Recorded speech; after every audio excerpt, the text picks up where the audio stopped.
오늘 함께 은혜 받으시는 말씀 시편 147편 10절과 11절 2절 말씀 우리 함께 봉독하겠습니다. 구약 성경 908면 전후에 기록되어 있습니다. 10절과 11절 2절 말씀입니다. 우리 한 목소리로 함께 봉독하겠습니다. 여호와는 말에 힘이 세다 하여 기뻐하지 아니하시며 사람의 다리가 억세다 하여 기뻐하지 아니하시고 여호와는 자기를 경외하는 자들과 그의 인자하심을 바라는 자들을 기뻐하시는도다. 아멘. 오늘 읽은 본문의 말씀 가지고 하나님께서 기뻐하시는 사람이라는 제목으로 말씀 함께 나누도록 하겠습니다. 1월부터 하나님의 기쁨이라는 주제로 말씀을 계속 나누고 있습니다. 우리 신년 첫째 주일에는 하나님께서 기뻐하시는 교회는 어떤 교회인가에 대해서 우리 함께 말씀을 나누었고, 지난 시간에는 우리를 향한 하나님의 기쁨의 노래라는 제목으로 우리 존재 자체가 하나님께 이미 기쁨이 된다라는 사실을 우리가 함께 또 나누었습니다. 오늘 이 시간에는 하나님께서 모든 사람을 다 사랑하시고 기뻐하시지만 그러나 그 중에서도 더욱더 특별하게 사랑하시고 기뻐하시는 사람은 어떤 사람인지에 대해서 함께 말씀을 나누고자 합니다. 하나님께서 기뻐하시는 사람이 어떤 사람인가에 대해서 말씀 나누기 전에 먼저 오늘 본문의 말씀은 하나님이 기뻐하시지 않는 사람에 대해서 말씀하고 있습니다. 어떤 사람입니까? 어떤 사람은 하나님께서 기뻐하지 않으신다라고 말씀하고 있습니까? 오늘 보면 10절의 말씀입니다. 여호와는 말에 힘이 세다 하여 기뻐하지 아니하시며 사람의 다리가 억세다 하여 기뻐하지 아니하시고, 말에 힘이 세고 사람의 다리가 억센 것을 기뻐하지 않으신다라고 말씀하고 있습니다. 이것이 무엇을 뜻하는 것입니까? 외적으로 어떤 눈에 보이는 힘과 능력을 갖는 것. 여러분, 이거 다 사실 누구나 바라는 것 아니겠습니까? 특별히 말이라는 것은 그 당시에 단순한 어떤 이동수단이 아니라 군사력을 의미하는 것이었습니다. 여러분, 군사력이 강해야 주변 나라들과의 관계 속에서 우위를 점할 수가 있고 전쟁이 날 경우는 승리할 수가 있는 것입니다. 말을 얼마나 많이 소유했느냐가 전쟁의 승패를 결정하는 기준이 되었던 시대였습니다. 그러니까 강한 국가가 된다는 것, 말 없이는 불가능한 것이었습니다. 지금 이스라엘 백성들이 나라를 잃고 바벨론의 포로로 붙잡혀 갔다가 되돌아온 것을 배경으로 하는 그 찬양시가 우리가 오늘 읽은 147편입니다. 우리 오늘 말씀 전에 우리 비준비하시니 우리 찬양 드리지 않았습니까? 그 찬양의 가사가 사실 이 147편에 기록된 이 말씀인 것입니다. 여러분, 오랜 포로 생활을 끝마치고 이제 본국으로 돌아왔을 때 이스라엘 백성들이 무슨 생각을 했을까요? 우리가 나라를 잃어버린 것이 힘이 없어서였어. 군사력이 약해서였어. 다시 말하면 말에 힘이 없고 사람의 다리가 억세지 못해서 우리가 그렇게 나라가 멸망당하고 포로로 붙잡혀 간 것이었어. 그렇게 생각하지 않았겠습니까? 그런데 오늘 하나님께서 그렇게 생각하는 이스라엘 백성들에게 그렇지 않다라고, 하나님께서는 오히려 말의 힘이 센 것과 사람의 다리가 억센 것을 기뻐하지 않으신다라고 말씀하고 계시는 것입니다. 왜 하나님께서 이런 말씀을 하고 계시는 것일까요? 그러면 말의 힘이 세고 사람의 다리가 억세면, 다시 말해서 사람이 어떤 외적으로 눈에 보이는 힘을 키우고 또 그 힘을 의지하게 되면 어떤 일이 일어나게 되냐면, 우리가 정작 의지해야 할 대상인 하나님을 의지하지 않게 되기 때문인 것입니다. 여러분, 이스라엘이 멸망한 이유가 무엇이죠? 그들이 힘이 없어서, 말이 없어서 망한 것이 아니었습니다. 군사력이 없어서 멸망당한 것이 아니었습니다. 그들이 망한 이유가 무엇입니까? 의지해야 될 대상인 하나님을 의지하지 않았기 때문에 그들이 망한 것이었습니다. 여러분, 이스라엘 백성들이 출애굽해서 홍해 앞에 다다르게 되었을 때 뒤에는 이스라엘 백성, 애굽의 군사들의 말발굽 소리가 들리고 앞에는 홍해가 가로막아 있었을 때 그들이 어떻게 살아남을 수 있었습니까?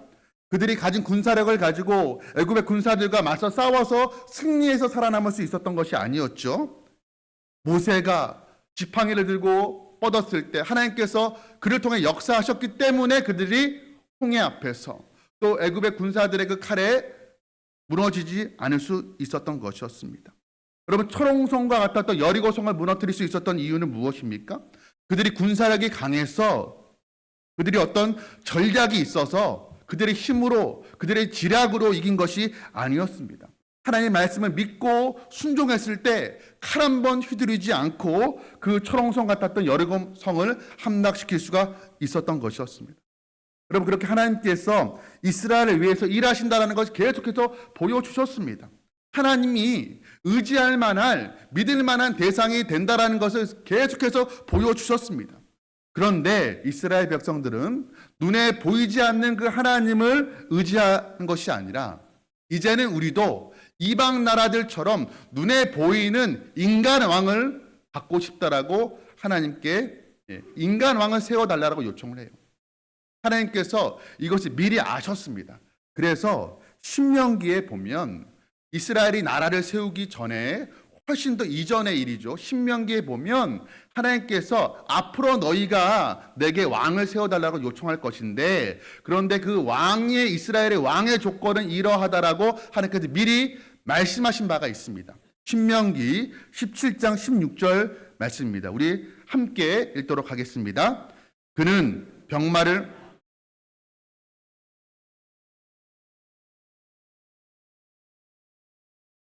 여러분, 뭐라고 말씀하고 있냐면 이스라엘의 왕이라면, 이방 나라의 왕이라면 모르지만 적어도 이스라엘 왕이라면 너희가 꼭 지켜야 될 것이 있는데 무엇이냐? 병마를 많이 두지 말라. 그리고 병마를 얻으려고 애굽으로 돌아가지 말라라고 말씀하고 있습니다. 여러분, 고대의 왕들은 전쟁이 나면 또 전쟁터에 싸우는 용맹한 또 장수이어야만 했습니다. 그런데 전쟁에서 승리하려면 뭐가 필요해요? 병마가 필요합니다. 그런데 병마를 많이 두지 말고 그 병마를 얻으려고 애굽으로 돌아가지 말라라고 말씀하고 있습니다. 왜 하나님께서 이런 말씀하시는 것일까요? 전쟁 나면 너희들 그냥 속수무책으로 당해라, 져라, 죽으라, 그렇게 말씀하시는 것이 아니죠. 하나님께서 이스라엘의 준마, 이스라엘의 병마가 되어주시기 때문에 너희에게는 세상에 군마가 필요 없다라고 말씀하고 계시는 것입니다. 하나님이 내가 너희의 힘이 되어주고 내가 너희의 힘줄이 되어주시겠다고 말씀하고 계시는 거예요. 그러하기에 말의 힘줄이 필요 없다라고 말씀하고 있는 것입니다. 그렇다면 이스라엘에 의지할 것이 병마가 아니고, 그렇다면 이스라엘 왕이 의지해야 될 것이 무엇입니까? 왕이 해야 되는 것이 무엇이죠? 이어지는 18절 19절 말씀입니다. 그가 왕위에 오르거든 이 율법서의 등사본을 레위 사람 제사장 앞에서 책에 기록하여 평생에 자기 옆에 두고 읽어 그의 하나님 여호와 경외하기를 배우며 이 율법의 모든 말과 이 규례를 지켜 행할 것이다. 너희가 이스라엘의 왕이라면 무엇하라고 말씀하고 있어요? 평생에 하나님 말씀을 가까이 하고 그 말씀을 통하여서 알게 되는 하나님을 경외하고 그 말씀에 순종하기를 힘쓰라는 것이었습니다. 그런데 이 말씀에 그대로 행한 왕이 있습니다. 바로 누구냐면 바로 다윗 왕입니다. 여러분, 다윗 왕이 하는 고백입니다. 시편 20편 7절 말씀을 우리 함께 읽도록 하겠습니다. 시편 20편 7절 말씀입니다. 시작. 어떤 사람은 병거, 어떤 사람은 말을 의지하나 우리는 여호와 우리 하나님의 이름을 자랑하리로다. 아멘. 여러분, 세상은 병거를 의지합니다. 세상은 말을 의지합니다. 어떤 눈에 보이는 힘과 어떤 능력을 의지합니다. 그러나 우리는, 여기서 우리는 누구입니까? 하나님은 아버지라고 고백하는 자들입니다. 우리 그리스도인들은 무엇을 의지하는 자? 하나님의 이름을 의지하고 하나님의 그 이름을 자랑하는 자라는 것입니다. 여러분, 저와 여러분이 이런 자들 되기를 간절히 소원합니다. 여러분, 그런데 우리도 이렇게 고백은 하지 않습니까? 우리도 이런 고백은 합니다. 그런데 다윗과 우리가 다른 점 무엇이냐면, 사실 우리는 이렇게 고백하고 그냥 고백으로 그치는 경우가 많이 있어요. 그런데 다윗은 그렇지가 않았습니다. 다윗은 입술로만 고백하고 그친 것이 아니었습니다. 여러분, 신앙이라는 것은 관념에 머물러 있으면 안 됩니다. 머리의 생각으로만 머물러 있으면 안 된다는 거예요. 신앙이라는 것은 관념에 머물러 있지 말고 우리의 손과 발로 나타나야 되는 것입니다. 다윗은 그가 고백한 대로 실제로 그렇게 살아갔던 사람이었습니다. 역대상 18장 4절 말씀입니다. 다윗이 그에게서 병거 1000대와 기병 7000명과 보병 2만 명을 빼앗고 다시 그 병거 100대의 말들만 남기고 그 외의 병거의 말은 다 발의 힘줄을 끊었더니 다윗이 소와 왕 하닷 에셀과의 전쟁에서 승리하게 됩니다. 승리하고 그 전리품을 이제 획득하게 되는데 병거 1000대, 기병 7000명, 보병 2만 명을 빼앗았습니다. 그러니까 엄청난 승리를 경험하게 된 것이었습니다. 그런데 그 이후에 다윗이 하는 행동을 보면 상식적으로 이해가 되지 않는, 상식적으로는 해서는 안 되는 일을 그가 하고 맙니다. 무엇이었습니까? 병거 1000대 중에서 100대만 남기고 나머지 900대 그 병거의 말에 힘줄을 다 끊어버립니다. 무엇을 뜻하는 것입니까? 달리지 못하는 말을 만드는 거예요. 그러니까 전쟁에 필요 없는, 전쟁에 쓸모없는 그런 말을 만들어 버린 것이었습니다. 왜 이렇게 행동했습니까? 자신이 의지하는 것은 이 눈에 보이는 말이 아니라 하나님이라는 것을 그가 고백한 대로 실제로 증명해낸 것이었습니다.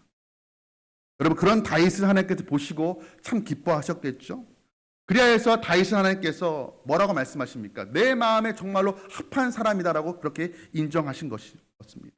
여러분, 다윗도 우리처럼 참 부족함이 많은 사람이었습니다. 아니, 어찌 보면 우리보다 더 부족하고 더 연약한 사람이었습니다. 부하장수, 충실한 신실한 부하장수의 아내를 겁탈한 그런 사람이었어요. 우리가 상상하지 못할, 우리가 평생에 살아가면서 아마 한 번도 그런 일을 해보지 않을 사람들이 거의 대다수일 것입니다. 그런 죄를 범한 사람이었습니다. 그럼에도 불구하고 그가 세상의 말을 의지하지 아니하고 세상 방식 의지하지 아니하고 눈에 보이는 힘 의지하지 아니하고 눈에 보이지 않는 하나님을 의지했을 때 그는 내 마음에 합한 사람이라는 하나님의 칭찬을 받게 된 것이었습니다. 여러분, 반면에 다윗의 아들 솔로몬은 그렇지가 못했습니다. 여러분, 솔로몬이 많은 축복을 받았죠. 또 많은 말을 두었습니다. 그런데 이 솔로몬은 말을 구하기 위해서 애굽으로 갔습니다. 이방 나라의 공주와 정략 결혼을 했어요. 그가 하나님을 모르는 사람이 아니었습니다. 하나님을 믿는 사람이었어요. 그러나 하나님을 의지하지 않고 자신의 지혜와 세상의 말의 힘을 의지했습니다. 그 결과 어떻게 됐습니까? 나라가 더 부강해진 것이 아니었죠. 오히려 자기의 나라를 더 부강하게 만들어 줄 것이라고 믿었던 그 말의 힘 때문에, 자신의 그 지혜 때문에 오히려 아들의 때에 나라가 두 나라로 쪼개지는 그런 비참한 결과를 낳고 말았습니다. 여러분, 우리는 어느 편에 선 사람들입니까? 말의 힘, 세상의 힘이 아니라 하나님이 나의 힘줄을 되어준다는 것을 믿고 하나님을 의지하는 다윗의 편에 선 사람입니까? 아니면 하나님을 믿는다고는 하지만, 주일날 예배도 드리지만, 하나님을 믿는다고 고백은 하지만, 그러나 실제로 살아갈 때에는 하나님이 아니라 세상의 힘을 더 의지하고 세상의 방식을 더 의지하는 솔로몬 같은 사람입니까? 우리 한번 스스로에게 한번 물어보길 원합니다. 여러분, 우리가 적어도 하나님을 정말로 믿는다라면 믿는 사람답게 살아야 하는 것입니다. 우리가 주일날 예배 드릴 때 정말 하나님만이 내 유일한 소망 되시고 내 의지할 대상 되신다고 우리가 찬양으로 그렇게 고백했다라면, 그렇게 고백하지 않는 세상 사람들이 아니라 우리가 적어도 그렇게 고백했다라면, 그렇다면 월요일부터 우리가 살아갈 때에는 그 고백한 대로 살아가야 하는 것입니다. 우리가 하나님을 믿는다고 하지만 세상 속에 들어가 살아갈 때에는 하나님의 말씀이 아니라 세상의 방식과 세상의 지혜를 더 의지하면서 신앙의 양심을 타협하면서 그렇게 살아가서는 안 된다라는 것입니다. 여러분, 그렇게 살아가는 것이 당장의 유익을 줄 수는 있습니다. 그러나 영원한 유익을 주지는 못하는 것입니다. 여러분, 우리가 하나님을 믿는다면 우리 말의 힘, 사람의 힘을 의지하는 것이 아니라 하나님을 의지하며 하나님의 말씀만을 의지하며 살아가는 저와 여러분 되시기를 주님의 이름으로 축복합니다. 지금까지 하나님이 기뻐하시지 않는 사람이 어떤 사람인가에 대해서 말씀 함께 나누었습니다. 그렇다면 하나님이 기뻐하시는 사람은 어떤 사람인가에 대해서 오늘 이어지는 말씀은 11절에서 이렇게 기록을 하고 있습니다. 11절 말씀입니다. 우리 함께 읽겠습니다. 여호와는 자기를 경외하는 자들과 그의 인자하심을 바라는 자들을 기뻐하시는 도다. 하나님이 기뻐하시는 자에 대해서 두 가지 경우를 말씀하고 있죠. 먼저는 자기를 경외하는 자들을 기뻐하신다라고 말씀하고 있습니다.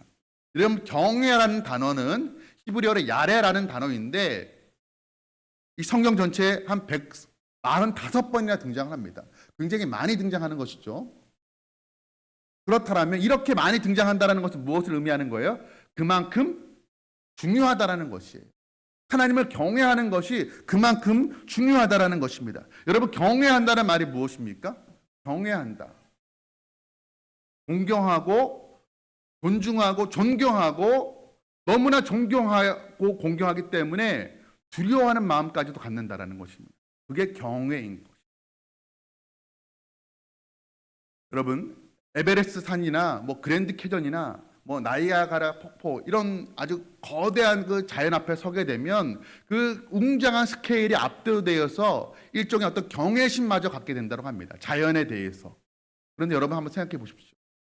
그 큰 대자연 앞에서도 사람이 자신의 연약함과 유약함 한계를 알고 그 앞에서 겸허해진다라는데, 여러분, 하나님은 어떤 분이시죠? 그 거대한 대자연을 창조하신 분이세요. 우리가 눈으로 볼 수 없는 그 큰 우주를 말씀으로 창조하신 분이 우리 하나님이십니다. 그렇다면 우리 피조물된 우리가 창조주 하나님을 경외한다라는 것은 너무나 당연한 것이에요. 우리 하나님이 어떤 분인지를 우리가 깨닫게 되면 그 하나님을 알게 될 때 나오게 되는 너무나 자연스러운 반응이 바로 하나님을 경외하는 것이라는 것입니다. 그럼 그렇게 하나님을 경외한 사람이 대표적인 인물이 바로 아브라함입니다. 여러분, 아브라함에게 100세 얻은 아들이 있었습니다. 너무나 귀한 아들 이삭이 있었죠. 하나님께서 주신 아들이었습니다. 그런데 하나님께서 어느 날 그 아들을, 자신이 주신 그 아들을 제물로 바치라고 말씀하십니다. 나실인으로 바치라고 한 것이 아니라 제물로 죽여서 바치라고 말씀하신 거예요. 그건 도저히 순종할 수 없는 말씀이죠. 아브라함이 밤이 새도록 고민을 합니다. 불멸의 밤을 보내고 아침이 되었어요. 아침이 되자 이른 아침에 짐을 싣고 아들과 함께 이삭과 함께 모리아 산으로 떠납니다. 지체하지 않았습니다. 그리고 칼을 들어서 이삭을 치려고 할 때 하나님께서 급하게 말씀하셨습니다. 아브라함아, 아브라함아, 아들 이삭에게 손을 대지 마라. 내가 이제야 네가 나를 경외하는 줄 알았도다 라고 말씀하세요. 여러분, 무엇을 보고 하나님을 경외하는 줄 알았다는 것이에요? 도무지 순종할 수 없는 말씀의 그 내용으로도 도무지 따라서는 안 될 말씀이에요. 사람을 제물로 바치라는 것. 도무지 이해할 수 없고 이해해서도 안 되는 말씀이었지만, 그러나 말씀하신 이가 너무나 분명하게 하나님이셨기 때문에 순종하려고 하는 그 모습을 통해서 하나님께서 네가 나를 경외하는 줄 알았도다. 하나님께서 말씀하신 것이었습니다. 그리고 그를 기뻐하셨습니다. 여러분, 그렇게 하나님을 경외하는 사람에게는 나타나는 특징이 있습니다. 모습이 있어요. 무엇이냐면, 여러분, 하나님을 경외한다라는 것, 하나님을 존경하고 하나님을 공경하고 그 하나님을 두려워하는 사람은, 여러분, 세상 앞에서 세상을 두려워하지 않습니다. 세상 앞에 떨지 않는 거예요. 여러분, 우리가 세상 속에 당당하길 바라지 않습니까? 여러분, 하나님 앞에 하나님을 두려워하면 우리는 세상을 두려워할 필요가 없다라는 것입니다. 여러분, 하나님 앞에 엎드리고 하나님을 공경하고 하나님을 경외함으로 말미암아서 세상 앞에서 당당한 저와 여러분 되기를 간절히 소원합니다. 또 오늘 말씀 보면 하나님께 기뻐하시는 또 한 사람의 모습이 나타나 있죠. 어떤 사람입니까? 그의 인자하심을 바라는 자들을 기뻐하시는 도다. 하나님을 경외할 뿐 아니라 하나님의 인자하심을 바라는 자들을 기뻐하신다라고 말씀하고 있어요. 여러분, 인자라는 단어는요, 헤세드입니다. 긍휼, 인애, 자비라는 단어예요. 여러분, 경외라는 것이 우리가 하나님께 보여드려야 될 모습이죠. 우리가 하나님께 표현해야 될 모습이 바로 경외입니다. 그런데 그와 반대로 하나님이 우리에게 보여주시는 모습이 무엇이냐? 바로 그것이 헤세드, 인자하심, 자비하심이라는 것이에요. 여러분, 하나님의 이 헤세드 자비하심이 있었기 때문에 이스라엘이 지금 포로 생활을 마치고 되돌아올 수가 있었던 것이었죠. 여러분, 다윗이 바세바를 범하고 범죄에 넘어졌을 때 그가 다시 일어날 수 있었던 이유도 이 하나님의 인자하심이 있었기 때문이었습니다. 시편 51편 1절 말씀입니다. 시편 51편 1절 말씀, 하나님이여 주의 인자를 따라 내게 은혜를 베푸시며 주의 많은 긍휼을 따라 내 죄악을 지워 주소서. 여러분, 다윗이 자기 죄를 깨닫게 되었어요. 그리고 하는 고백이 무엇이에요? 하나님, 주의 인자하심이 없으면, 주의 자비하심, 주의 헤세드가 없으면 내가 다시 일어날 수가 없습니다. 그럼 내게 긍휼을 베풀어 주시옵소서. 간절히 기도했던 거예요. 그리고 11절에서 이렇게 고백합니다. 11절 말씀 우리 같이 한번 읽겠습니다. 11절 말씀입니다. 나를 주 앞에서 쫓아내지 마시며 주의 성령을 내게서 거두지 마소서. 하나님, 내가 비록 씻을 수 없는 죄를 지었지만 내가 한 충실한 부하의 그 안전자를 겁탈하는 강간하는 그런 도무지 씻을 수 없는 죄를 지었지만 내가 그 죄인임을 내가 알지만 그래도 하나님 나를 쫓아내지 마시고 주의 성령을 내게서 거두지 마시옵소서. 여러분, 이렇게 처절하게 하나님 앞에 하나님의 그 자비하심을 구했을 때 하나님께서 그를 멸시하지 아니하시고 오히려 그를 기뻐하셨다는 것이에요. 비록 죄 지었지만 그런 자기의 죄인됨을 인정하고 하나님의 자비를 구했을 때 하나님께서 그를 기뻐하시고 그를 회복시켜 주셨다는 것입니다. 여러분, 우리가 조금만 더 정직해지면 우리 자신이 공의롭고 거룩하신 하나님 앞에 도무지 설 수 없는 죄인이라는 것을 우리가 알게 됩니다. 우리가 사실 살면서 나의 죄인됨을 잘 깨닫지 못해요. 다른 사람의 죄인됨을 우리가 잘 깨닫습니다. 너무나 잘 보여요. 여러분, 우리가 다른 사람 손가락질 할 때 우리가 알아야 될 것이 있습니다. 하나의 손가락은 다른 사람을 향하고 있지만 나머지 4개의 손가락은 누굴 향하고 있어요? 네? 자기를 향하고 있는 거예요. 다른 사람 정죄할 때 앞으로 뭐 이렇게 하시면 되겠죠? 그것이 아니라 여러분, 우리가 조금만 더 솔직해지면 다른 사람 뭐라고 할 게 아니라 내가 얼마나 죄인 되었는지 우리가 알 수 있게 되는 거예요. 그런데 왜 못 깨달아요? 내가 정직하지 않기 때문에, 내가 하나님 앞에 솔직하지 않기 때문에 내 죄가 보이지 않는 것입니다. 여러분, 어쩌면 우리의 많은 기도 제목들이 있죠. 하나님 앞에 구하는 많은 기도의 제목들이 있습니다. 그러나 가장 먼저 구해야 될 그 기도의 제목은 이 다윗의 기도인 것입니다. 하나님이여 주의 인자를 따라 내게 은혜를 베푸시며 주의 많은 긍휼을 따라 내 죄악을 지워주소서. 나를 주 앞에서 쫓아내지 마시고 주의 성령을 내게서 거두지 마소서. 여러분, 이 기도가 저와 여러분의 기도 되기를 간절히 소원합니다. 너무나 감사한 것은, 너무나 다행스럽고 감사한 것은 우리가 하나님의 인자와 긍휼을 구할 때 하나님께서 그런 자를 외면치 아니하시고 멸시치 아니하시고 무시하지 아니하시고 우리의 허물을 들추어내서 정죄하지 않으신다라는 것이에요. 오히려 기뻐하신다라는 것입니다. 여러분, 이처럼 하나님께서 하나님을 경외하는 자들, 또 하나님의 인자하심을 구하는 자들을 기뻐하십니다. 그리고 하나님이 기뻐하시는 자들에게 하나님께서 기뻐하시고 그치는 것이 아니에요. 하나님께서 기뻐하시는 자들에게 주시겠다고 약속하신 말씀들이 있습니다. 그 말씀들이 바로 오늘 우리가 읽은 말씀 이후에 기록되어 있습니다. 13절, 14절 말씀만 우리 함께 보도록 하겠습니다. 잠을 좀 깨고 13절, 14절 말씀은 축복의 말씀이니까 우리 눈을 뜨고 우리 같이 함께 읽도록 하겠습니다. 시작! 그가 내 문장을 견고히 하시고 내 가운데에 있는 너의 자녀들에게 복을 주셨으며 내 경내를 편안하게 하시고 아름다운 밀로 너를 배불리시며. 자, 13절 말씀 한번 다시 한번 띄워주십시오. 내 문빗장을 견고히 하시겠다는 말은 무엇일까요? 그리고 문빗장이 없어서 제대로 견고히 하지 못해서 이방 나라의 침략을 받고 대물이 깨져서 포로로 잡혀갔어요. 그런데 이제 문빗장을 견고히 하시겠다는 뭐예요? 나라의 대물은 내가 지켜주겠다. 이방 나라가 침략하지 못하도록 내가 막아주겠다고 하나님께 약속하시는 거예요. 또 내 가운데 있는 자녀들에게 복을 주시고. 우리가 모두 다 바라는 바 아니겠습니까? 우리 자녀들이 복 받는 것. 그리고 14절 말씀입니다. 14절 말씀 띄워주세요. 내 경내를 편안하게 하시고, 경내는 무엇이에요? 울타리 안, 그러니까 성안.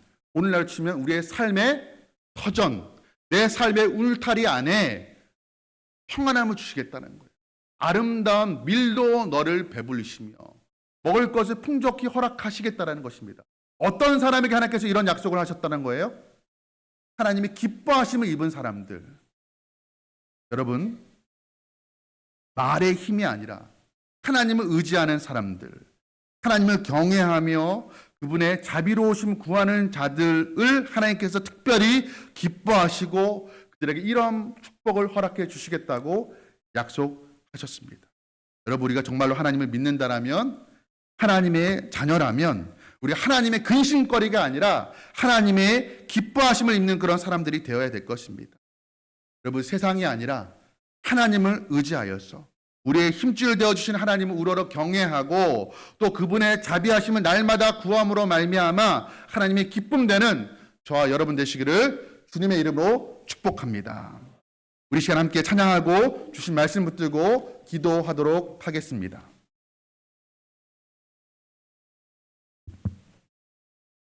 주의 아름다움은 말로 다 형언할 수 없고 우리 하나님을 경외하는 마음을 내게 주시옵소서. 그런 마음 담아서 내가 정말 하나님만을 내가 경외하며 나아가겠습니다. 하나님만을 의지하겠습니다. 하나님의 자비하심을 내가 구하겠습니다라는 마음의 고백을 담아서 우리 시간 함께 찬양하도록 하겠습니다.